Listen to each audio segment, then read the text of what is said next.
Money Mendes, you've spent, what, collectively 2 minutes in the cage in your last few fights? What's up with that? Hey, I mean, if I could keep it that way every fight, I'm going to do it. It just feels good, you know, busting your butt throughout a whole camp. That was 3 camps back to back to back with me. You know, opponents falling out, you know, people getting hurt, whatever's happening, and, you know, couldn't find opponents to fill in, and so I just kept training, kept training, and kept training. So my hat's off to Elkins. The guy's a tough guy. I took that on 4 weeks' notice. You know, I'm gonna go have a beer with the guy right now. So let's talk about that frustration, though, because it's got to be difficult to be training for somebody, have it pull out and over again. So how frustrated were you? It's real frustrating. I mean, you train for a certain style, a certain guy. You go, you know, 8-10 weeks, however long your camp is. You know, one of the fights was a week before the fight. The guy got injured, so they were actually in Australia. I was actually able to find a new guy, but it was like a week of trying to find videos on the guy, trying to see what he does, you know, kind of putting something together on the flight to Australia, then going through a whole camp after that, about to fight Manny Gambierian, 2 weeks out, nothing, so that actually got bumped to this card. Supposed to fight Clay Guida, you know, a few weeks into the camp, that changed too, so it's pretty frustrating, but I guess that's all part of the game. For me, I just got to focus on things that I can control, you know, and get in there, train as hard as I can, and make it to the fight, make sure I don't get injured, and get in there and do what I do best, and that's win. So that's what it's all about. Now, that being said, some of these people were not who you were intended to fight. You were still making the, you know, emotions that you need the strap around your waist. So do you think you've done enough to get a title fight again with Aldo? I mean, I think so, but I mean, ultimately that's up to the UFC. You know, I think I'm the #1 contender. You know, we got some tough guys in the division, but, you know, I feel like I could beat them. But like I said, that's up to the UFC. I'd like to fight for that title sooner than later. So, what have you done differently to prepare for Aldo in the case that you do get him? I mean, obviously he's got Pettis coming up this summer, but what have you done differently to ensure that the second time would be different? I mean, I saw the mistake that I made.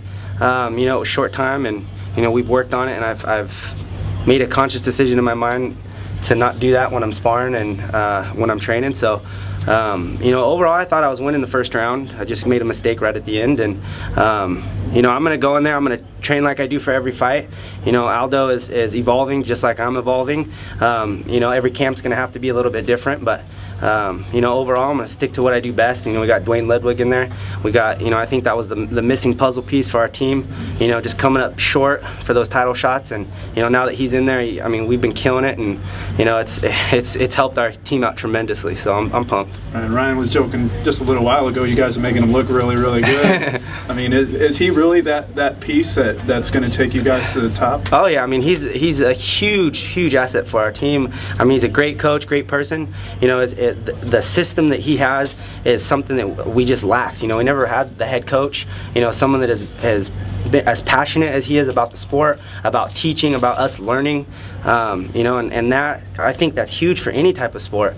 You know, we didn't have that, and now we do, and I mean, like I said, I think that was the missing puzzle piece, and I mean, it's been showing. So I believe Team Alpha Male Fighters are undefeated in the cage in 2013, and coincidentally, Dwayne's brought in. How much of a you know, a factor is that momentum when the whole team's clicking? You guys are all training together. We talked about peaking together. Uriah was last week. You three were on this card. Just talk about that in the training camp and I guess the momentum. The momentum's huge. I mean, it's always great when your teammates, your friends, you know, your family is doing well in a sport, you know, especially it's the same one that you're competing in also. And like I said, Dwayne has a system that we've all believed in and we've all bought into, and I think that's huge. I mean, if you have a coach there that nobody really believes in, you know, he's telling you things that, you know, you kind of just shrug off.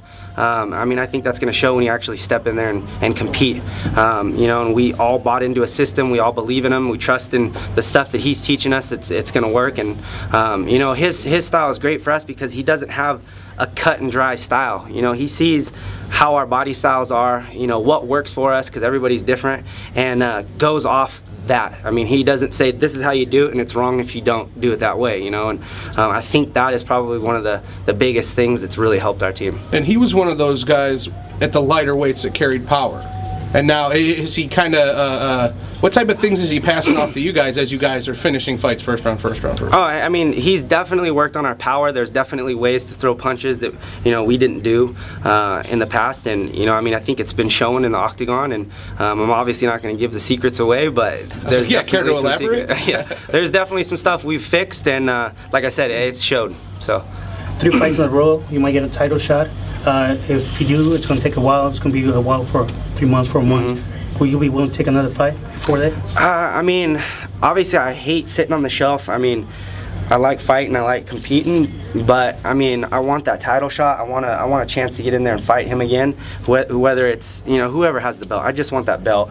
You know, that's the ultimate goal in the sport. I'm working hard every day. I've worked hard my whole life, you know, to do this. So this is what I feel like I was born to do, and I want that belt. So I would wait.